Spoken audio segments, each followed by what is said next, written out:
Good afternoon.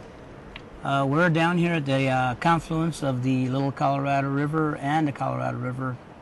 And upstream on the Little Colorado River is a place called Sipakwani, which is a very sacred place to the Hopi people. And when we visit the Grand Canyon and we come to this area, as you notice that we just don't show up empty-handed. There's a great preparation that goes into coming down here. We've had our uncles or fathers or someone in our family who knew, or we shared with when we were going to come down here. They made us some prayer feathers, and Hopis call that baho. So those we bring down here as an offering for allowing us to come through the passage of this place. And as we make our way down here, there are several places that we stop, give these prayer feathers to those appropriate places. We smoke and we pray for all good things in humanity, great health and life and abundanceness from the rain, so that all living species and people throughout the world and throughout the universe can prosper from the growth. So as the boatmen have experienced and watching us and have witnessed in themselves that these prayer feathers are placed at special areas also here, we ask that when you do come across these prayer feathers, don't pick them up, don't take them with you. They're not yours. It belongs to the people that live down here, it belongs to the spirits down here. And along with the prayer feathers, we've also offered them and given them some piki, that is a Hopi food that women make. And we'll also leave some tobacco behind for the men and the mumwik, who are the chiefs down in this area, so they can make use of it. I'm sure they're happy to have received that from us, from our offerings. So I guess using those as examples, what I'm saying is that yes, we just don't show up down here empty-handed. We bring offerings. We give thanks for those offerings for allowing us to visit their place, and that they protect us and allow us to pass through and continue on down the journey of the Colorado River and safely come out of their home.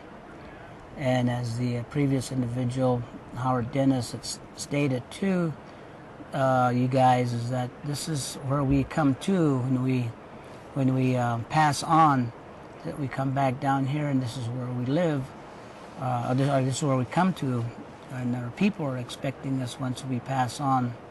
This is a very sacred place to us, and we ask that everybody that comes down here and visit the place and treat it with great respect and honor, and please don't take anything with you.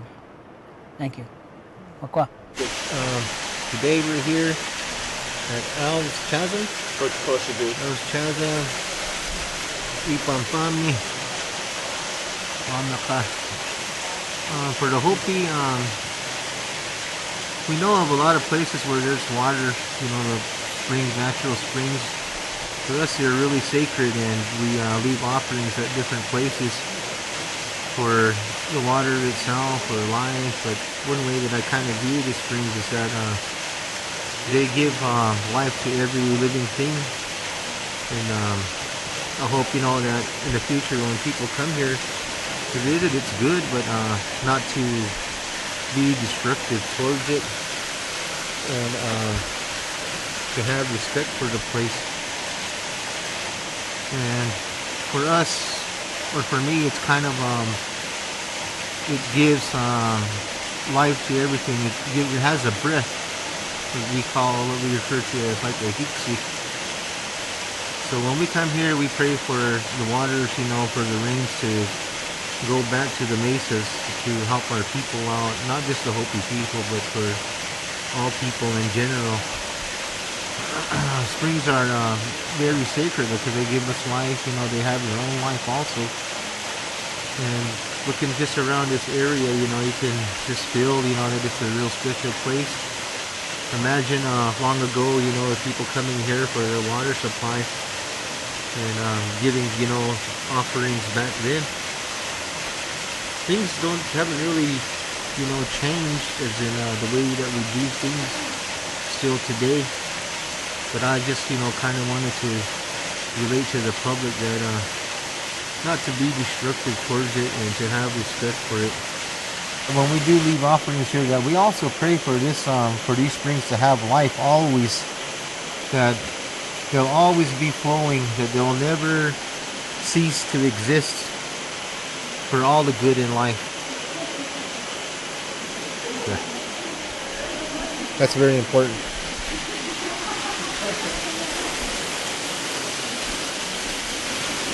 But as for the sacred part, you know, sacred means a lot of things to me. We were just talking about how we know that, you know, we use the Colorado River for irrigation, for planting and stuff like that, but, you know, we also know that that wasn't where they got their drinking water. You know, there's a whole bunch of, you know, natural springs here in the canyon, and this is one of them. I was asked to give prayer and thanks to you know, all the big springs that we know of, and you know, that's not counting all the ones that are probably coming out through the canyon somewhere else. But you know, for all the tribes, especially all the tribes that lived around here, you know, water, and for the whole world, water was life. You know, water was for the animals, for the plants, for us.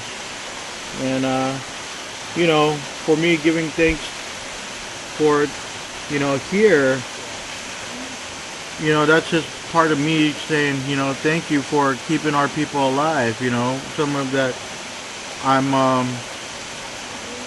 root from. And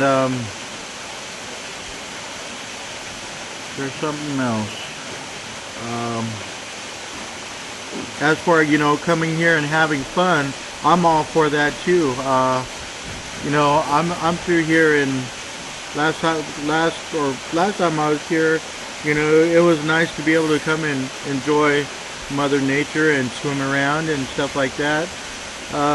It's always good to pray first, you know, pray for you know, giving your things, and that's what I have to say.